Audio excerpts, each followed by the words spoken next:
Battlefield 4 wishlist. That's what I want to speak to you guys about today, a Battlefield 4 wishlist. Now, this is something that a lot of people have been doing at the moment on YouTube, but I thought it was about time that I kind of went through some of the things that I would like to see in Battlefield 4. Now, this might take more than one video because there are quite a lot of things I'd like to see added to the game, or maybe switched around from the existing Battlefield series, or maybe taken away from the Battlefield series. But before we jump into the list, I just want to say, if you guys enjoy the video and want to support the video, please give me a thumbs up. And if you want to tell me in the comment section below the kind of things that you want to see in Battlefield 4, that'd be pretty cool as well. So let's go ahead now and jump straight into the list. Now, the first thing I want to speak to you guys about is actually something that a lot of other people have neglected so far, and that is the map design and the map location.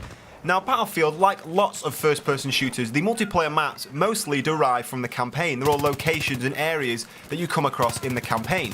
So unless we played the campaign for Battlefield 4 already, we couldn't really pick and decide and know the locations for the maps. But what do we know about Battlefield 4? Well, we do know that it's set just a little bit in the future past Battlefield 3, a sequel to Battlefield 3 if you like. It's just set just after the events of Battlefield 3. Now, we do know in Battlefield 3 that Paris does get nuked. Now, that might be a surprise to some of you guys. I know a lot of people out there didn't play the campaign for Battlefield 3, and if you didn't, well, yeah, Paris gets pretty much completely destroyed in Battlefield 3, so I think it'd be really cool to see maps like Operation Metro and Seine Crossing that are all based in Paris, to see them come back into the game again, reoccur into the game, but after the nuclear weapon has gone off.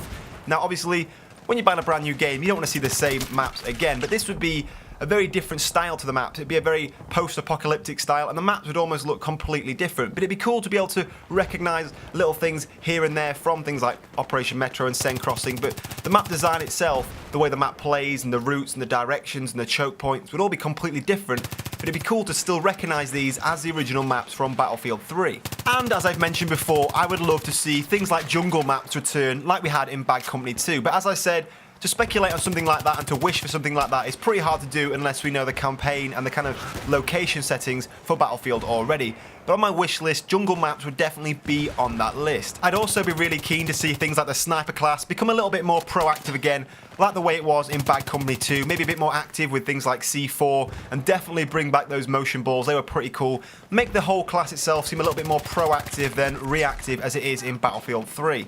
I'd also like to definitely see the removal of the claymores from the game. That was something that really broke my heart when I saw them brought into Battlefield 3. I thought the game had a better dynamic to it like Bad Company 2 when the claymores weren't in the game. But to replace the claymores, I think it'd be cool to have something like flashbang grenades brought in. Obviously, at the moment we have smoke and stuff like that, but to have flashbang grenades or stun grenades brought into the game would be an aspect that I think would be really cool. And I was actually surprised that Battlefield 3 didn't have that kind of thing in it, because obviously it's a very realistic game, and not to have a flashbang grenade and stun grenades was actually a little bit surprising. So I think that'd be a really cool addition to the game and a really neat thing to replace the claymores. Now, one of my other pet peeves with Battlefield 3 that I would love to see removed in the next Battlefield game is spawn protection. Now, I know a lot of people dislike spawn protection. It is something that I think it was actually patched into the game or was extended into the game. I know when Battlefield 3 first came out, the spawn protection wasn't as kind of strong or as powerful as it is now, but I really dislike the spawn protection. I mean, obviously, there's been thousands of occasions when spawn protection has saved my life, but, you know, Christ is annoying. The amount of times you are killing someone and just as they're about to die, someone spawns behind them and you've got to reload so they kill you, or you just, you know, you haven't got enough bullets left to drop them because of that 2-second, or is it 2 or 3 second spawn protection. I mean, if somebody takes a risk to spawn on a team player who's in a combat situation, they're taking the risk to die. You know, if they don't want to get killed straight away, that's what spawning back at your, you know, your base is for. So I would really like to see spawn protection removed from the game. That would be really, really sweet. Now, a few of the things that I'd like to see switched up for Battlefield 4, because of course we know it still will be using the Frostbite 2 engine. They say at the moment Battlefield 3 uses about 30% of the engine's power, and Battlefield 4 should hopefully be cranking it up to about 80% of the power. So it should be looking that little bit sweeter and that little bit tighter. So I'd like to see things like the torch flare and the solar flare, you know, drop down that little bit. The glare from the sun is still a little bit too strong in the game, I think, and it's always on the side of the defending team. If you're attacking, you always seem to be going uphill and the enemy have the sun behind their back. So it'd be nice to see the solar flare dropped a little bit. It is still a little bit too strong.